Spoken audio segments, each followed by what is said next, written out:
Oh my gosh, isn't that something? Michael introduced that with the Here Comes the Sun song. Here Comes the Sun. In case you're here for the first time, we are at the end of our 3-week series on the Beatles music. And not only playing it, but metaphysically looking at what some of the meanings behind the Beatles music. And for many of us that grew up in that era, we kind of already have a sense of it, but we're going to dig a little bit deeper. And if you have any interest in this, you can go to either our Facebook Live page or you can go to our YouTube channel and you can hear the talk of many, many talks back. But you can definitely catch up on this 3-week Beatles series. So it's been a lot of fun and it's been a lot of research, and I like research, so it's been fun for me. So our first song that you heard was Here Comes the Sun. Let's look at that next one.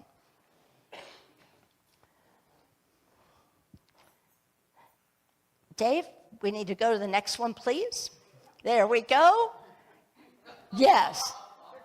That is the truth of you. No matter how rainy it is, no matter how rainy it is in your life. Right? Because we all have clouds. We all have storms. Some of us have tornadoes and hurricanes. I'm talking metaphysically in our life. But it's true on the material, on this worldly plane. But I'm talking about inside of us. We all have some cloudiness that can come through. And I say come through because you're not ever stuck in that tornado or that storm or that dark, cloudy day. The sun, like Michael said, is up there. It's up there somewhere, right? It's up above the clouds. You flown? Anybody flown before? And the plane gets above the clouds, what do you see? The sun. So I don't want us to forget that. I don't want us to forget that not only today, this week, I'm talking in your life.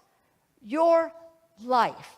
Our job as truth students is to be the light. Do you hold that as true for yourself? And if you're struggling with that, then I want you to call me and let's talk. Let's have coffee.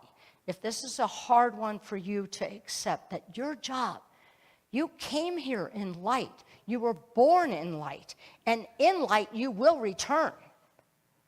So your job is to be that light. Why do we come together here on Sundays? I'll tell you why. I've come here for 40 years, and I've only been your minister 15. So I was in those pews there. For the other, do the math. What? 25? 25 years sitting right where you were. Why? Because I needed to be around some sunshine. Because I was going through some storms. I was going through, I would call it a tornado a couple of times. And this is where I got my solace. This is where I got my strength. This is where I got my vitamin B shot to handle the week in front of me. And that's why we come together in spiritual community. Because all of us, because if you're born human, pain, what is it? Dalai Lama says, pain is inevitable. Suffering is a choice. Pain is inevitable. Suffering is a choice. So, here comes the sun. Let's go to that next slide first. I'm not sure if you can read. Can you read that there? You truly are as bright, vibrant, and warm as the light shining down on you. You just have to believe it and let the sun shine. Here comes the sun. Anybody you know who wrote that? George? There, make sure some of you know your Beatles history here. Okay, George Harrison wrote it in 1969. And he wrote it while he was staying at a country home of Eric Clapton.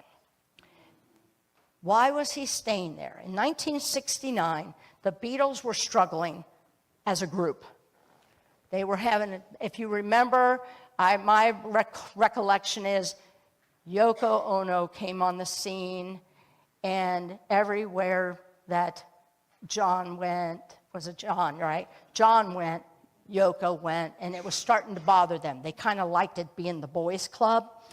And so there was a lot of unrest going on. And there was a meeting with Apple. And George was not a person who wanted to be part of any business. And I'm going to just quote to you what it was about. He said that Here Comes the Sun was written at a time when Apple was getting like school to him, where we had to go and be businessmen. Now remember, he's an artist. Most of you, any of you artists in here, most artists that I know, they don't like the business part. That's why there's the thing called struggling artist, starving artist, because they don't like the business part, right? I understand that. I've seen it many. It doesn't make it wrong. But George was not of that at all. Okay, so he says, it was businessmen, sign this and sign that. He said, so one day I decided I was going to sag off Apple, and I went over to Eric Clapton's house. The relief of not having to go and see, this is quote, the relief of not having to go and see all those dopey accountants was wonderful. And I walked around the garden with one of Eric's acoustic guitars, and I wrote, Here Comes the Sun.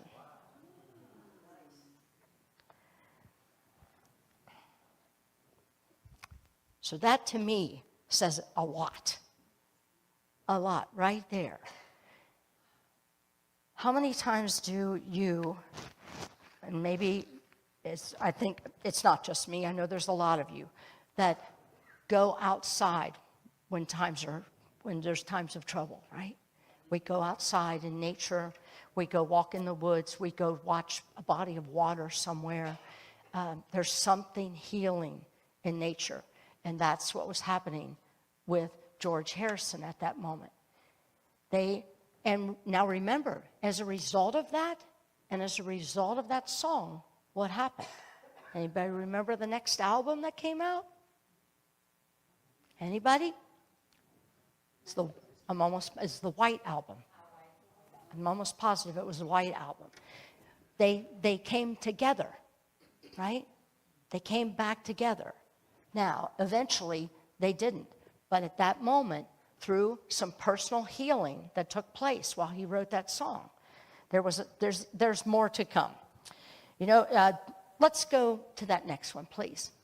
If you need to step back, oh, I love this. So think about in times of trouble, which he was resisting all of it. If you need to step back and get away from things for a bit, do exactly what you need to do for you to gain clarity today. That's pause and the pray, right? That we talk about so often. Pause, pray, then proceed. But as I always remind you, because we tend to go pause, pray, proceed. And I say pause, pray, whatever pray means to you. Go back to the pause, stay in the pray some more until you can think rightly. And when you'll know when you can think rightly, and then you move into proceeding. But it is so important that pause and pray. It is so important. George had to get away. He had to go. For some of you, I said, go to the woods, go to the golf course. I'm looking at some of you golfers. You go to the golf course because that's where you can decompress. Whatever it is for you, you know what it is. You know what brings you back to your center. You do. You just have to think about it. Let me tell you how I know this is true. Yesterday, our family, because my son's in town from Montana, we're taking advantage of this opportunity to have our family photo taken. Well, this girl is from Springboro, who happens to be my daughter's best friend, and she's a photographer. So at 5 o'clock, we all got up and we drove to Springboro because we have to be at this nature center at 7:15 because the sun is going to be exactly right. Any photographers out here know what I'm talking about. We're all like, oh my God, are you kidding me? Right? Who set this up, right? Oh, and then add in, Mia is 12, Miles is 10. What do you think that was like? So we get to Springboro, we get to the nature center, and out of the car comes Mia. I don't know why you picked this shirt, Mom. This is not the one I wanted. She's pulling on her shirt, right? And Miles is coming out. He's a lot easier. He's not as moody. He's kind of rolls with the punches, but nobody wanted to get up. And then we have Matthew, is he 19? Gosh, my oldest is 19. And so anyway, so here we are. Now we got to walk down this trail through all these beautiful trees, right? And the sun is just starting to come up. Everybody but Mia's mood changed. She was still stuck on the clothes, right? But I'm going to tell you, by the middle or the end of that photo shoot, we were all laughing. We were smiling. There was even Mia was like, can you take a picture of me and Grandma? I mean, it was like everybody changed. So see how being out in nature can shift things? I mean, there was nothing else that could have changed that. But the energy in nature has a lot of healing properties. So now we go to our next song that you just heard, Let It Be. Okay, so let's go to that next one. Right? When the brokenhearted people living in a world agree, there will be an answer. Let it be. Okay? McCartney, here again. McCartney wrote this one. Or wait a minute, was it McCartney? Yep. Yes. Okay. And he said that, again, they were struggling. Again, the Beatles, conflict, the same year or two when there was just this unrest. And he went to sleep, and he saw his mother, who had died in the 1950s. And her words to him was, let it be, let it be. McCartney later said, it was so great to have a visit with her again. I feel very blessed to have had that dream. And that's what got me to write Let It Be.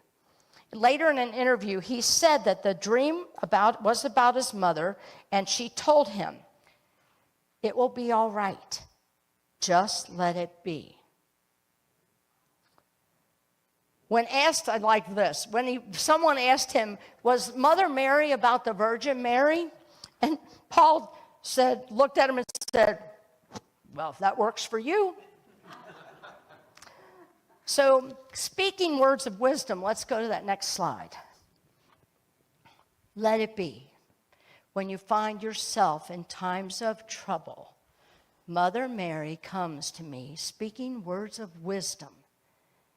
When you find yourself with troubled thinking, when you find yourself with troubled conversation, let it be. Let it be. Although there may be broken-hearted people living in a world, agree to let it be. Agree to let it be.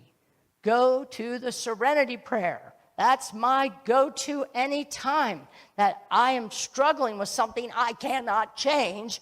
I go to, because it's insanity, right? Definition of insanity is what? Doing the same thing over and over again, right? And getting the same results. Let it be, because God, grant me the serenity. Higher power, grant me the serenity to accept the things I cannot change, the courage to change the things I can, and the wisdom to know the difference. And I'm telling you, as Unity Truth students, our job is to do number 2, the courage to change the things we can. And what is it that we can change? I can't change you. I can't change out there. What can you change? Me. Only me. No matter what, I'll try. And trust me, I've tried. Letting go. Let's go to the next one, please. Letting go gives us freedom, and freedom is the only condition for happiness. If in our heart we are still clinging to anything, anger, anxiety, or possessions, we cannot be free. So let it go and let it be. Let's go to that next song, which you're going to have because we already messed up and gave you the hint. Imagine. Divine order. It is divine order. Always. Always. So Imagine was written by John Lennon. And again, I want you to just know this part here.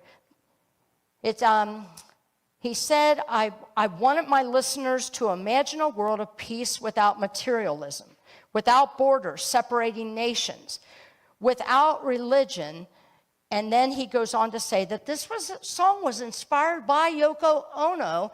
Wait till you hear this. Because Dick Gregory had given Ono a copy of a Christian prayer book. And once she read it, Imagine started coming through. He goes on to say the concept of positive prayer, if you can imagine a world at peace with no denominations of religion, that's what he meant. No denominations of religion, not without religion, but without this is my God, and my God is bigger than your God thing, then it can be true. The World Church, he said, called him once and asked, can we use these lyrics to imagine and just change it to imagine one religion? John said, well, that showed me right there. They had no idea what my song was about.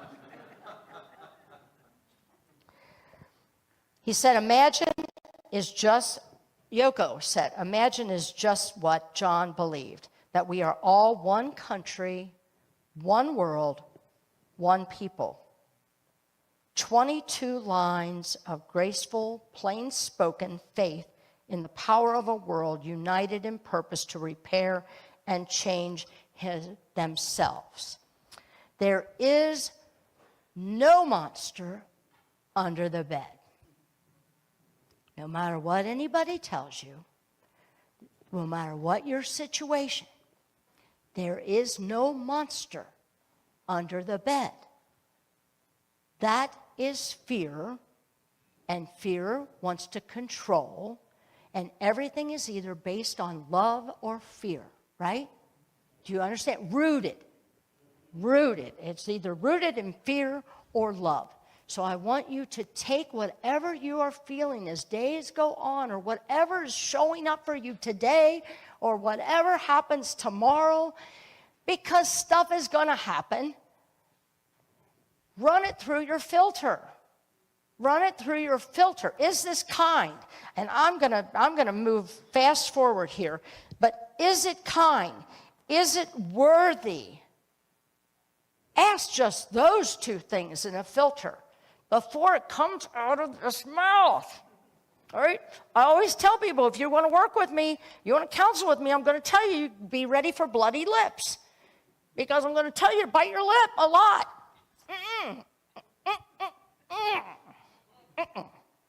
And get yourself into right thinking, but get the filter. Right? Is it kind? Is it helpful? Is it worthy?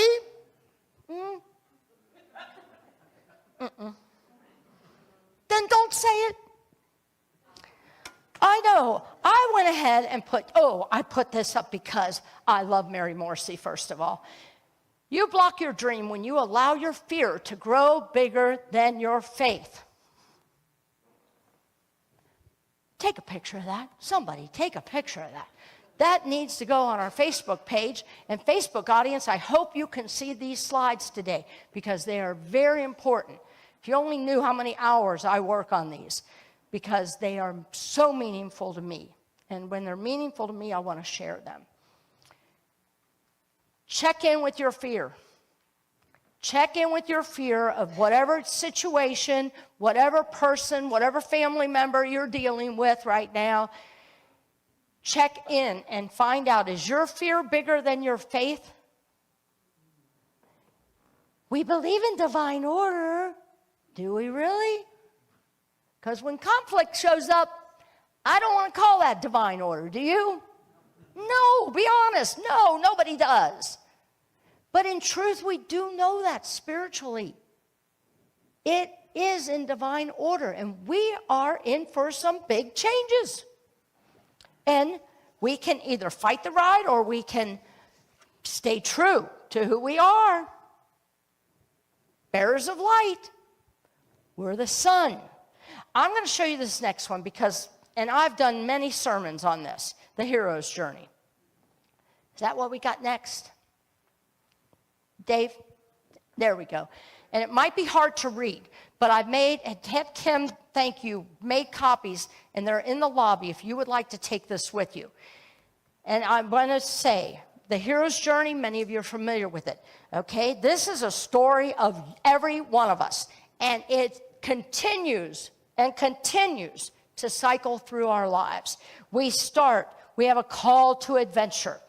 And then along that call to adventure, we meet mentors. We meet people in the Red Rocks out of who knows how come that happened. We find mentors. In my case, I walked into this church, right? I found mentors here. All right, so then I'm starting to cross a threshold. And once I start to cross the threshold, this is where, as Mr. Rogers' mother would tell him all the time, look for the helpers, because there's always going to be helpers. Because as you cross this threshold, this is where the monster under the bed can start to show up. This is where struggles. This is where an accident can happen, whether it's with a physical accident, a car accident. All this stuff starts to pull us down. And this is when we need helpers bad, right? Okay, this is where you have trials. This is sometimes you experience failures, but the resiliency in you keeps going. Then you start to grab growth. You start to grab new skills. You start to find that these mentors, these teachers, these helpers you have a lot to learn from them. You start to find books that plop in your lap or podcasts that happen to show up on your feed. And they're like lifting you up. So this is there at the bottom. It says death and rebirth.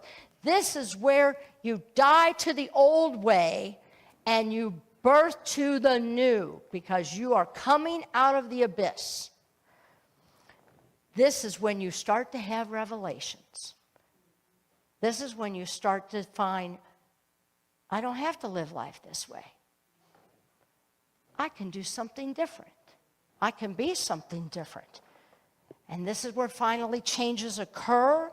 This is when you start to awaken, and this is when you make atonement for things that you need to make atonement for.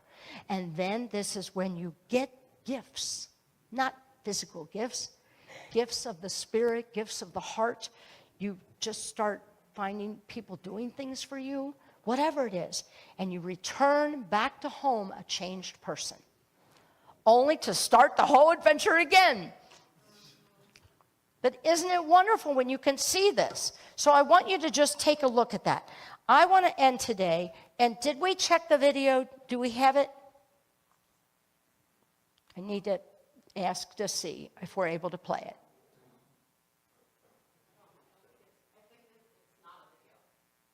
It was a video, but I guess it didn't get downloaded this morning. It was on the PowerPoint. Oh well, if we don't have it, that's okay. last night, there were several of us that went to Unity of Louisville to hear Daniel Nahmod and Nemo Patel. And I want you to look it up on YouTube. You can find it. Grateful is out there, but it's under many artists. So look for Grateful with Daniel Nahmod and Nemo Patel and play it, because we'll put it out on our Facebook page. But it was so meaningful, and this heart that I have on was made by his village people in India. And wait till you see this, how well it is made. But we're in the month of gratitude. We're in the month of Thanksgiving. And so I wanted to end with this today because I want you to remember, gratitude is where it is. Gratitude is how you move off of the small self, the small s, and move to the greater self with a capital S. Gratitude is the secret. So I just encourage you to when you realize you are the son, there's so much to be grateful for. So much to be grateful for. And I'm not kidding. I'm going to reiterate again. Hug. Oh, she's right there. Uh-oh, Renata, I'm telling on you. Our police officer likes hugs. Look out, Renata. She's waving back there. So anyway, let's go to our what is that I call it? Affirmation. Let's look at that. As a spiritual being, my job is to stay in gratitude and keep shining my light to everyone. That's the last word's very important. Very important. Okay? Let's say it again. As a spiritual being, my job is to stay in gratitude and keep shining my, where'd it go? Thank you, I'm glad you all remembered it. There we go. So with that I say namaste, that the sun shine in me truly sees and honors that sun that is shining. I truly honor that in each and every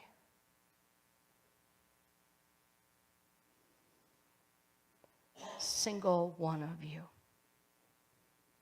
Namaste. Namaste. Thank you.